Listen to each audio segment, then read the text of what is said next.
Well, your father fought in World War II. Tell us a little bit about that.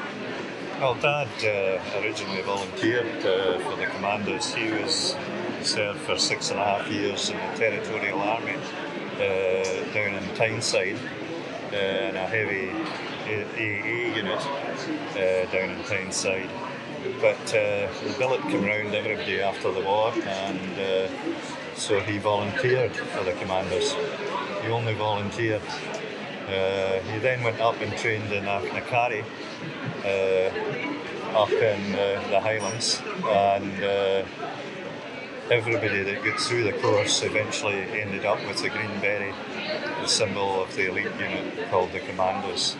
Churchill's idea was that they should actually form a fighting force that would be able to strike back at Hitler at the exposed coast in Europe. So that was the original ideas of the Commandos. The Commando, of course, coming from the Boer War, where Churchill fought himself. Now, why do you think he chose to fight in a commando unit? Why did he choose that? Because that was the elite force, and it was the best way they could hit back against the Nazis at that time in all their raids. Their training was very tough. Lord Lovett led the number 4 Commando, and the training was very tough. A little snippet was when they came to Spinbridge, thinking they would have lorries to take them the 7 miles to the training ground. They didn't. In full kit, they ran 7 miles to the training ground. They trained, they had speed marches every day, and a little jaunt before lunchtime was usually up and down Ben Nevis, running. So they were fit men, who eventually ended up in Troon, of course. Okay. Your father was killed in Holland, but would he have seen action in other places in Europe? Yes, Dad was in the Commandos from the early days. Their first raid for number 4 was in Lofoten in Norway. They then went to Dieppe in France. Now Dieppe is considered a disaster, but number 4's part was actually the only successful part of Dieppe. They knocked out Hess Battery and withdrew with casualties, one of which is actually buried in Troon Cemetery, Jim Keenan. He was mortally wounded and came back here. But Dieppe was very successful. That successful that the SAS and the current commandos go over and study the actual ground today of the actual action, so that they can see the military action that took part in Dieppe. From Dieppe, they went on to D-Day and landed on D-Day on the 6th of June and fought solid up to the 26th of August. So I was telling the children in the Troon schools that if they think of their summer holidays, that's how long the Commandos. They were totally exhausted. Stood down on the 9th of August and came back for a little leave, and then they were taken up to Ostend and then up to Breskens in South Holland, and they landed on the 1st of November 1944 in Flushing in Holland. The idea was that the whole of the north end of the Balkan Peninsula had German guns, so our troops to push into Germany couldn't get supplied through Antwerp. So the Commandos were sent into Balkan, Royal Marines at Westkapelle and the Army Commandos in Flushing to actually clear out the Germans, which they did successfully. Unfortunately, that's where Dad was killed in action on the 1st of November 1944. I was born January 1945, so Mum was expecting at the time. But from then they carried on and they fought in Holland, fending off German raids, and then they were eventually stood down in 1946 in Germany. The Army Commandos ceased to exist after that and was reformed in 1962. So there are Army Commandos today. Very interesting. Now, do you have any keepsakes that remind you of your dad? Well, when they were killed, they always sent back the dagger.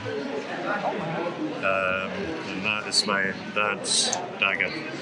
It always comes back. That is the commander dagger. It's the first pattern. I don't know how much, these are priceless now, but so sentimental. So the first pattern always had the buckle, because they get rid of that buckle eventually because they find it too fiddly. And also his hat, I'll just get it. His hat was brought back, and all the army commandos had their own regiment crest actually on it. So this was the number 4 commando and the flashes, combined ops flash. So these would actually come back from Holland with his pals. There was also a baby booty came back that was in his battle dress. And we still have that as a family. So you basically have grown up with this. We've grown up because in Troon we had a commander family. 33 of the Troon lassies married commanders. So a lot of them actually stayed on after the war in Troon. So we had the commander parties, the British Legion parties, and all the other parties that were going. We were very fortunate. But there is a commander family today. I was just talking to some of the Dutch commanders down there who trained in this area also, and also served along with number 4. But they were saying that we've got this commander family of relatives right throughout, and it doesn't matter what land you're actually in. I was talking to Kiefer. Kiefer was the leader of the Dutch commando, and his daughter was through in Flushing at the memorial, the commander memorial there. So I was talking to her, and again it's part of the commander family, which goes on. Now, what age were you when all this was happening? Well, I wasn't. Mum was expecting at the time, so Dad was killed in November 44 and I was born in January 45. And again, all of this has been with you. Well, as it you has grew been up, as I've grown part up, of your life. yeah, it's part of my life. We are regulars at Steambridge at the Commander Memorial, and we keep going up there every year as a family.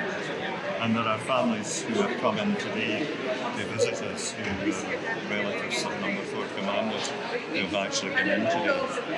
Always remember that they all tend to go up there. It's wonderful Yeah. to remember it like Yeah. this. One final question for you. You must feel the pain of families who are still losing husbands and fathers and sons today. Yeah. What would you say to youngsters today about their loss? There are lots of heroes. It doesn't matter if it's heroes. They're brave, brave people. I was privileged to be at the funeral of a young Scots lad out in Mull recently. And the one thing that touched me most, my mum got a telegram from the War Office 19 days after Dad was killed. But they at least got a great support, and his platoon have actually just been back over for Remembrance Day over in Mull to actually remember them. But they're heroes. They go into, they fight for the country, they fight where they're put. We might not agree with the actual place they're in or what's happening in the place they're in, but these guys are heroes. This guy was 23. You know, but when you go around the graveyards, like out in Holland, you see 18, 17-year-olds here who were killed in action. Dad was 29. But no, they're heroes. And we're remembered. They'll be remembered for what they do. They'll be remembered by their peer group at school, which he was. You know, remembered for who he was and what he gave up for fighting for what he believed in. Mac, who Dad saved, Mac had a rifle in Flushing and Dad pulled him back. Dad died when I was Tommy gun, the rain gun. But Mac wrote to my mum and said that they were heroes who gave up so much for her peace. Oh, that's wonderful. Yeah. Can you tell me a little bit about the medals that you're wearing? The medals were given by the Dutch government to her family.